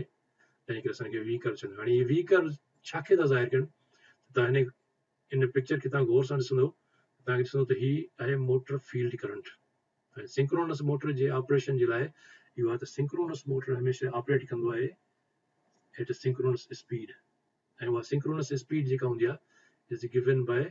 जेके असां एन एस सां शो कंदा आहियूं सिंक्रोनस स्पीड, यानी जेका शाफ्ट जी स्पीड आहे उन शाफ्ट जी स्पीड साॻी स्पीड सां हूंदी आहे जंहिं स्पीड सां मैग्नेटिक फील्ड वेरी कंदी आहे, ऐं उनखे असां इन फॉर्मूला सां ज़ाहिर कंदा आहियूं 120 एफ माना फ्रीक्वेंसी, पी माना पोल। हाणे सपोज कयो त हिकिड़ो जनरेटर हिकिड़ो असांजो सिस्टम आहे 50 हर्ट्ज़, ऐं जेकॾहिं मशीन असांजी आहे 2 पोल, जंहिं पोल 2 आहिनि, त तव्हां ॾिसो त ही छाजे बराबरि थींदो वञे, हिते थींदो 60 टाइम्स 50 माना 3000 RPM revolutions। सो एतिरो जेकॾहिं 3000 revolutions per minute ही ऑपरेट करे त इन खे असां चवंदा आहियूं सिंक्रोनस स्पीड। त शाफ्ट एतिरी स्पीड सां ऑपरेट कंदी जेतिरी स्पीड सां मैग्नेटिक फील्ड ऑपरेट थी करे। त इन सिंक्रोनस मोटर्स जे लाइ इहो हूंदो आहे सिंक्रोनस मोटर्स जेके हूंदा आहिनि they R non self starting, non self starting, यानी ख़ुदि ब ख़ुदि स्टार्ट कोन थींदा आहिनि इंडक्शन मोटर वांगुरु। सो इन्हनि खे स्टार्ट करण जे लाइ अलॻि हिकिड़ो तरीक़ो हूंदो आहे, उन सां स्टार्ट कबो आहे। ऐं हिन में हिकिड़ी सेपरेट वाइंडिंग हूंदी आहे जंहिंखे असां स्टार्टिंग वाइंडिंग चवंदा आहियूं, जेका सिर्फ़ु स्टार्टिंग जे लाइ इस्तेमालु थींदी आहे। जीअं मोटर स्टार्ट थींदो ऐं फुल स्पीड जे क़रीब क़रीब ईंदो, यानी तक़रीबन 95% इन जी जॾहिं स्पीड पहुचंदी आहे त उन वक़्त में छा थींदो आहे जो असां उनखे इन जी फील्ड खे क्लोज़ कंदा आहियूं। ऐं मोटर में इन मोटर में छा हूंदो आहे जो फील्ड असां अप्लाई कंदा आहियूं, देयर आर डिफरेंट मेथड्स। हिकिड़ो हूंदो आहे स्टैटिक एक्साइटर, उन स्टैटिक एक्साइटर खां असां फील्ड इनखे सप्लाई कंदा आहियूं, या वरी उन जो हिकिड़ो फिक्स एक्साइटर हूंदो आहे या परमानेंट मैग्नेट बि हूंदो आहे, त उन स्टैटिक एक्साइटर खां फील्ड करंट ईंदो आहे। ऐं जेको इन जे मोटर जे शाफ्ट ते हिकिड़ो अलॻि एक्साइटर हूंदो आहे ठहियलु, उन एक्साइटर में ईंदो, हितां वरी इहो शाफ्ट सां कनेक्ट थियल हूंदो आहे, ऐं हिते कपलिंग हूंदी आहे, ऐं हिते वरी पोइ ही असल में मेन मोटर हूंदो आहे। ऐं इन मोटर जो जेको अंदरि ही रोटर हूंदो आहे, इन में वाइंडिंग हूंदी आहे, इन वाइंडिंग में हिते ॿ फेज़ वेंदा आहिनि, पॉज़िटिव ऐं ॿियो नेगेटिव, उहो इन जी फील्ड खे सप्लाई कंदो आहे। सो इहो जेको हिते असां वटि हिते सपोज हिकिड़ो ब्रेकर आहे, सो हाणे इहो ब्रेकर क्लोज़ कंदासीं त पोइ हेॾे जॾहिं ही 95% स्पीड ते मोटर पहुचंदो, उन वक़्त में असां ही ब्रेकर क्लोज़ कंदासीं, हितां करंट हेॾे वेंदो, इहो हिन फील्ड में वेंदो, ऐं मोटर पोइ इन सिंक्रोनस स्पीड ते इनखे इन ते ऑपरेट थींदो। हाणे इन जो हिते लिखियलु आहे त केतिरो फील्ड करंट तव्हां ॾिसो त हिन में आहे फील्ड करंट, केतिरो फील्ड करंट तव्हां अप्लाई कयो, ऐं हिते आहे हिन मोटर जी लाइन करंट, त जेको मोटर असली करंट ड्रा थो करे सिस्टम मां, ऐं हिन खे 3 फेज़ ते ईंदो, ऐं 3 फेज़ मोटर त 3 फेज़ ते हितां ॿाहिरां ईंदा, त ही इनखे असां चवंदा आहियूं एसी लाइन, ही आहे ए बी सी। ही एसी लाइन इन मोटर खे आई, ऐं हेॾां ही असांजो आयो आहे फील्ड करंट। त हाणे इन जे विच में जेको ॿिन्ही जे में रिलेशनशिप आहे, त केतिरे फील्ड करण जे लाइ तव्हां केतिरे इन एसी लाइन जे लाइ केतिरो फील्ड करंट असां हिनखे ॾियूं त इहो मोटर इन रेंज में हुजे। हाणे मोटर जी जेका सेफ ऑपरेटिंग रेंज आहे उहा ही आहे हिन वी जे अंदरि, त जेकॾहिं केतिरो फील्ड हुजे जो कहिड़े बि लोड ते इहो इन जे अंदरि ई हुजे फील्ड करंट। सो हाणे जेके डिफरेंट लोड्स आहिनि तव्हांखे नज़र ईंदा, हीउ जेको कर्व आहे इहो आहे फुल लोड जो, ऐं हिन खां पोइ हीअ आहे हाफ लोड कर्व, हिन खां पोइ क्वार्टर लोड, हीअ आहे नो लोड कर्व। त जेकॾहिं सपोज कयो त हीउ कहिड़े बि लोड ते ऑपरेट थो करे मोटर, जे मथां जेतिरो बि लोड आहे, सपोज कयो हाफ लोड आहे, त उन वक़्तु जेको फील्ड करंट असां हिनखे अप्लाई कयूं, इहो एतिरो हुजे जेको हिन जे फील्ड खां हिन कर्व खां हेॾे हुजे, येलो जे अंदरि हुजे। So in half Suppose the full load is appearing here. So any full load curve आहे त ही आहे असांजो full load curve.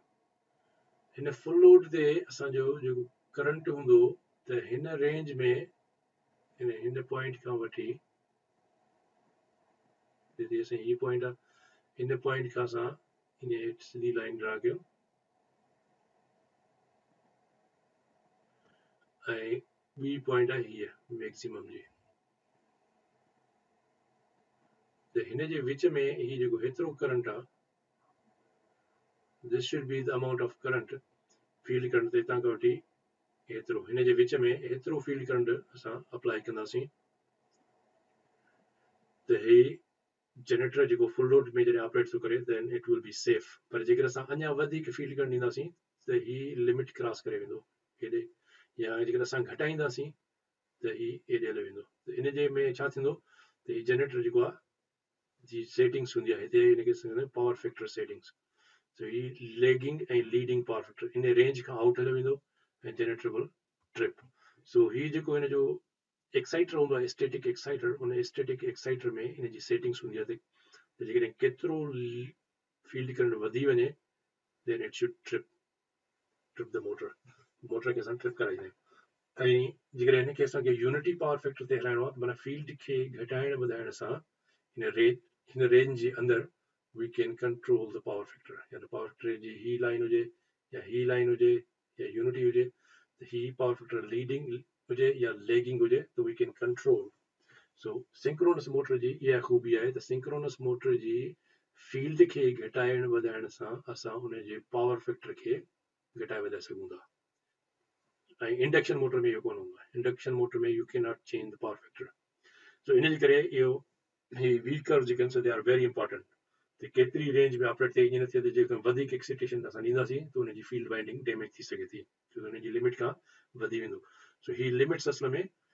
हुनजे एक्साइटर जी जेका फील्ड वाइंडिंग आहे उन रोटर जी फील्ड वाइंडिंग जेका रोटर जे मथां वाइंडिंग हूंदी आहे उन जी प्रोटेक्शन जे लाइ हूंदो आहे त जीअं एतिरो करंट न ॾिजे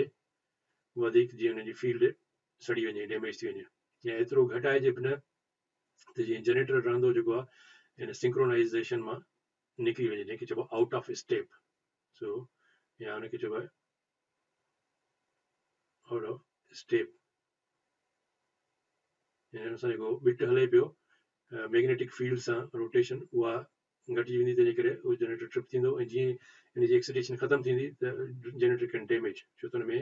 हेवी करंट त अचे पियो थो लाइन करंट उहो लाइन करंट जेको आहे स्टेटर खे डैमेज करे सघे थो तंहिंजे करे ही जेको सो दीज़ आर वेरी इंपॉर्टेंट हिनखे वी कर्व चइबो आहे डैमेज कर्व चइबो आहे त इहे कैपेबिलिटीज़ इन सिंक्रोनस मोटर्स जूं या सिंक्रोनस मशीन्स जूं ज़ाहिर कंदियूं आहिनि ऐं हिन खां पोइ नेक्स्ट जेको आहे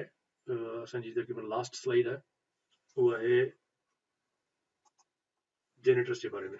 त साॻे नमूने सां वरी सिंक्रोनस मोटर वांगुरु सिंक्रोनस जनरेटर जेको हूंदो आहे उन जो कैपेबिलिटी कर्व हूंदो आहे जेको हिन शेप जो आहे जंहिंखे असां चवंदा आहियूं डी कर्व इन करे जो हीअ शेप जेका तव्हांखे नज़र अचे थी इहा शेप जेका आहे न डी शेप वांगुरु आहे सो हिनखे इन करे असां चवंदा आहियूं डी कर्व त हीअ डी कर्व छा खे थो ज़ाहिर करे तव्हां ॾिसंदो हिते पहिरियों अचो त हिन डायग्राम खे ॾिसो हिन डायग्राम खे पावर ट्रायंगल में जंहिंमें एपरेंट पावर हूंदो आहे ऐं रिएक्टिव पावर ऐं ट्रू पावर त हिते बि जनरेटर जो कर्व आहे सो हीअ जेका लाइन आहे horizontal line it shows the megawatt ऐं मथे जेको पावर आहे megawatt means true power so true power is in horizontal line like this one ऐं जेको मथे ही पावर आहे इहो आहे क्यू पावर सो जेको हिते मथे शो करंदो जेको इनखे मेगावाट्स में तव्हांखे ॿुधायो त रिएक्टिव पावर मेगावाट्स में हूंदो आहे हाणे इहो मेगावाट्स में मथे बि आहे इहो हेठि बि थी सघे थो यानी ये सिस्टम यानी जनरेटर सिस्टम के सप्लाई करे सके तो मेगावाट ऐं सिस्टम खां जनरेटर जी तरफ़ मेगावाट अची सघंदा तो हिते शो कयल आहे त हीअ जेको इन हॉरिजॉन्टल लाइन खां हेठि जेको ऑपरेशन हूंदो आहे इन में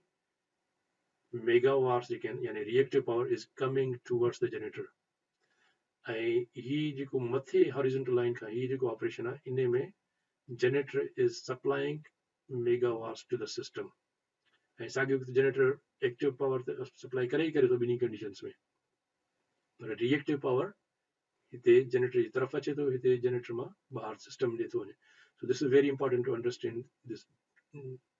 D curve of or reactive power capability curve चइबो आहे सो हिन जो एक्चुअल नालो आहे generator reactive power capability curve हुन जो रिएक्टिव पावर जेको आहे उहो केतिरो केपेबल आहे जनरेटर टू सप्लाई हाउ मच रिएक्टिव पावर। हाणे इन खां पोइ हाणे अचूं था त हीउ जेको सर्कल आहे, हिन सर्कल जो जेको रेडियस आहे उहो ही लाइन आहे, ऐं रेडियस कंहिं सर्कल जो सेम हूंदो आहे, तंहिं करे ही लाइन, ऐं इन खां पोइ जेकॾहिं असां हिते ॿी का बि लाइन ड्रा कंदासीं त it will be the same length. हिते जेकॾहिं मां ही ॿी लाइन ही थो ड्रा कयां त this line and this line is the same, छो त ही हिकिड़े ई सर्कल जा रेडियस आहिनि, ऐं इन खे असां चवंदा आहियूं इहो आहे असांजो एस यानी एपरेंट पावर, ऐं S is V times I, ऐं हीअ जेको पावर मथे जेको हेॾे हिन पॉइंट ते जेको ही पावर आहे एतिरो, दिस इज़ अवर क्यू, तव्हांखां वठी दिस ताईं क्यू, ऐं क्यू ही असांजो थियो एस, ऐं ही असांजो जेको पावर थियो एतिरो, ही असांजो थियो P. So P this is S and this is Q, ऐं हिते सिर्फ़ु इन जे अपोज़िट में ईअं शो कयल आहे। सो इहो आहे असांजो एपरेंट पावर। हाणे हिन में तव्हां ॾिसंदो त जेकॾहिं हिते असां ऑपरेट था कयूं हिन लेवल ते, त असांजो हाणे तव्हां ॾिसंदो त हीउ जेको पावर आहे एतिरो, दिस इज़ एक्चुअली क्यू, ऐं मेगावाट असांजो जेको हूंदो दिस इज़ पी, असां हिते शो कयूं त this is P, this is Q and this is S. त हाणे तव्हां हिते ॾिसंदो त क्यू असांजो हेतिरो आहे, ऐं जॾहिं हिन जाइ ते असां ऑपरेट पिया कयूं त उन वक़्तु असांजो क्यू केतिरो, तव्हां खां हेतिरो क्यू हो। त हाणे तव्हां ॾिठो त ही एंगल खे घटाइण वधाइण सां ही छाजे करे थी घटिजे वधे, it's because of the excitation. त जीअं जीअं असां हिनखे एक्सिटेशन ॾींदासीं, घटाईंदासीं या वधाईंदासीं, त ही उन हिसाब सां ही इन जी एंगल जेका आहे घटिबी या वधंदी, एंगल वधंदी, त उन हिसाब सां असांजो एक्टिव रिएक्टिव पावर घटिबो वधबो, तंहिंजे करे असां हिनखे चवंदा आहियूं रिएक्टिव पावर केपेबिलिटी। ही जनरेटर केतिरो रिएक्टिव पावर सप्लाई करे सघे थो, ईअं न थिए त डैमेज थी वञे। हाणे जेकॾहिं इन खे असां अञा बि वधीक एक्साइट कंदासीं त then this will be going this direction. हाणे इहो ॾिसंदो त तव्हां ही साॻियो ई जेकॾहिं रेडियस हीअं वञे थो सर्कल में, देन दिस इज़ हियर, पर इहो असांजो असल में हिन एंगल खां, हिनखे ॿियो कलर खणूं, रेड कलर था खणूं, त हाणे हिते ॾिसो त हिन लाइन खां क्रॉस करे वियो ही एरो। हाणे ही जेको एक्सिटेशन असां हिनखे ॾींदा आहियूं, उहा एक्सिटेशन हूंदी आहे वोल्टेज खे चेंज करण लाइ, ऐं हिन सां करंट जीअं जीअं वोल्टेज वधंदी करंट वधंदो, पर हाणे वोल्टेज जेका आहे उहा हूंदी आहे कांस्टेंट। वोल्टेज रेगुलेटर्स हूंदा आहिनि जनरेटर्स में लॻल, जॾहिं वोल्टेज असांजी कांस्टेंट हूंदी त पोइ छा वधंदो, पावर त असांजो एस वधी वियो आहे, त एस वधण सां जेकॾहिं ही कांस्टेंट हुजे त मतिलबु आई वधी वेंदो, ऐं जॾहिं आई वधंदो त माना उहा आई जेका आहे सा रोटर वाइंडिंग टेम्परेचर खे ओवर हीट करे छॾींदी, ऐं हुनजी जेका लिमिट आहे उन लिमिट खां क्रॉस करे वेंदो करंट, ऐं एतिरो करंट हुन ड्रा थींदो जो हुनजी वाइंडिंग जेका आहे डैमेज थींदी। तंहिंजे करे ही कर्व जेको आहे हिते ही जेको ब्लैक हिते तव्हांखे नज़र अचे थो, इन कर्व खे असां चवंदा आहियूं रोटर वाइंडिंग कर्व। माना केतिरी एक्सिटेशन तव्हां ॾियो जो ही रोटर जेको आहे ओतिरे फील्ड करंट खां वधीक फील्ड करंट जेकॾहिं हुन में वेंदो त रोटर डैमेज थी सघे थो। ऐं हेॾे जेकॾहिं असां वेंदासीं त this is the stator winding limit. जेकॾहिं हिते असां वधीक करंट ॾींदासीं त हिन जी जेका एक्सिटेशन आहे उहा स्टिल, हाणे हिनखे मां थोरो ड्रायांसि अञा वधीक जीअं क्लियर थिए।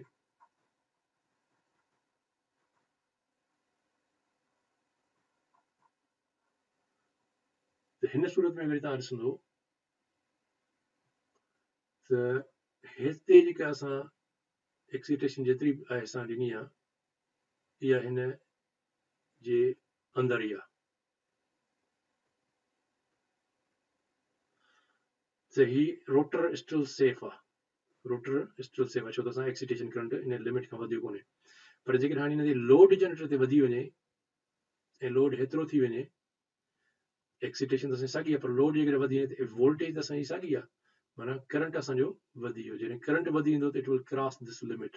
ऐं जनरेटर जेको आहे एतिरो करंट ड्राई कोन थो करे सघे। जनरेटर जी टोटल मेगावाट लिमिट हेतिरी आहे। हाणे जनरेटर जेको आहे एक्स्ट्रा मेगावाट किथां ॾींदो, जॾहिं असां एक्स्ट्रा करंट, हाणे एक्स्ट्रा करंट ॾींदासीं त जनरेटर जी जेका आहे रोटर वाइंडिंग टेम्परेचर वधी वेंदो, ऐं U can get alarm ultimately you will trip on the generator stator winding temperature. So stator जो generator जो winding temperature वधी वेंदो एॾे अनुसार ट्रांसफार्मर ओवर टेम्परेचर थी सघे थो छो त जनरेटर वरी सप्लाई कंदो आहे ट्रांसफार्मर खे लेकिन ट्रांसफार्मर जी लिमिट खां वधीक करंट ट्रांसफार्मर ॾेई वेंदो त ट्रांसफार्मर वाइंडिंग टेम्परेचर अलार्म अची वेंदो सो इहो तव्हांखे ख़बर पइजी वई त रिएक्टिव पावर खे या जनरेटर जी एक्साइटेशन खे चेंज करण सां रिएक्टिव पावर जे चेंज थियण सां जनरेटर जी वाइंडिंग ते इफेक्ट थिए थो रोटर जी वाइंडिंग डैमेज थी सघे थी ऐं हेठि वरी आहे त हुनजो अनस्टेबल थिए थो जेकॾहिं पावर वरी रिएक्टिव पावर जनरेटर जी तरफ़ अचे थो त जनरेटर जी वोल्टेज वधी वेंदी ऐं उनजे करे छा थींदो जो ही जेको कर्व आहे this is called the real steady state stability limit त जनरेटर को स्टेबल ऑपरेट पियो करे पर जॾहिं हिन जो ऑपरेशन जॾहिं ही करंट हेॾे हले वियो ऐं ही अञा हेॾे क्रॉस करे थो वञे लिमिट त जनरेटर विल बिकम अनस्टेबल हिन खां पोइ ट्रिप थी वेंदो जनरेटर उनजे करे ही सॼियूं प्रोटेक्शन्स आहिनि त जनरेटर्स खे जॾहिं बि ऑपरेट कबो आहे त उनजो लिमिट्स सेट करे छॾिबो ऐं जेकर ऑपरेटर चेंज बि करे त it won't allow the generator to operate beyond these limits तो ही जेको ब्लैक तव्हांखे नज़र अचे थो कर्व जनरेटर हमेशह इन ब्लैक कर्व जे अंदर ई ऑपरेट कंदो आहे हुनमें जेकॾहिं एक्साइटेशन एतिरी बि जो हुनजो हुनजी लिमिट खां क्रॉस न थिए हुन it will stay in that black curve ये जेको डी कर्व आहे ॿाहिरां तव्हांखे ऐं इन खां अलावा ही जेको रेड कर्व आहे ऐं ही ब्लू कर्व आहे इहा ओवर एक्साइटेशन लिमिट आहे OEL ओवर एक्साइटेशन लिमिटर ऐं अंडर एक्साइटेशन लिमिटर त हिन खां वधीक एक्साइटेशन एतिरी न हुजे जो ही डैमेज थिए माना रिएक्टिव पावर इन खां इन लिमिट खां क्रॉस न करे सो इन जी सेटिंग्स हूंदी आहे रिएक्टिव पावर में एक्साइटर जेको हूंदो आहे जनरेटर जो उन में लिमिट सेट कबी आहे जीअं इन खां वधीक उहो एक्साइटर करंट वञे ई न भली केतिरो बि उनखे ऑपरेटर इंक्रीज करने की कोशिश करे but it will hit the limit and won't go further जॾहिं असां जीअं कार जो एक्सीलेटर आहे उन तव्हां हिकिड़ी हद ताईं पहुचंदो उन खां वधीक तव्हां कार खे केतिरो प्रेस कयो त it won't run faster so उन जाइ ते लिमिट अची वेंदी सो ही उनखे चइबो आहे कैपेबिलिटी कर्व्स सो उमेद त ही तव्हांखे सॼो क्लियर थी वियो एक्टिव रिएक्टिव पावर ऐं हिन खे पोइ असां नेक्स्ट वेबिनार्स में अॻिते असां इन पावर ट्रैंक खे वधीक डिटेल में पढ़ंदासीं अहिड़े अनुसार हिन जनरेटर खे बि असां वधीक डिटेल में अॻिते पढ़ंदासीं अॼु ई सिर्फ़ु असां रिव्यू कयोसीं त इहे छा खे चवंदा आहियूं सो उमेद त ही तव्हांखे सभु कॉन्सेप्ट क्लियर थिया हूंदा ऐं पाण वरी जेको असां हाणे सुभाणे जे वेबिनार में वरी मिलंदासीं सुभाणे जे वेबिनार में असां डिस्कस कंदासीं different type of loads power system में कहिड़ी क़िस्म जा लोड्स हूंदा आहिनि उनजे बारे में असां डिस्कस कंदासीं सो होपफुली तव्हांखे जेकॾहिं के क्वेश्चन्स हुजनि त तव्हां उहे क्वेश्चन्स पुछी सघो था या तव्हां नोट कयो पोइ सुभाणे जेकॾहिं तव्हांखे क्वेश्चन के हुजनि त तव्हां सुभाणे पुछी सघो था सो हाणे पाण वठूं था इजाज़त ऐं पाण वरी पोइ मिलंदासीं सुभाणे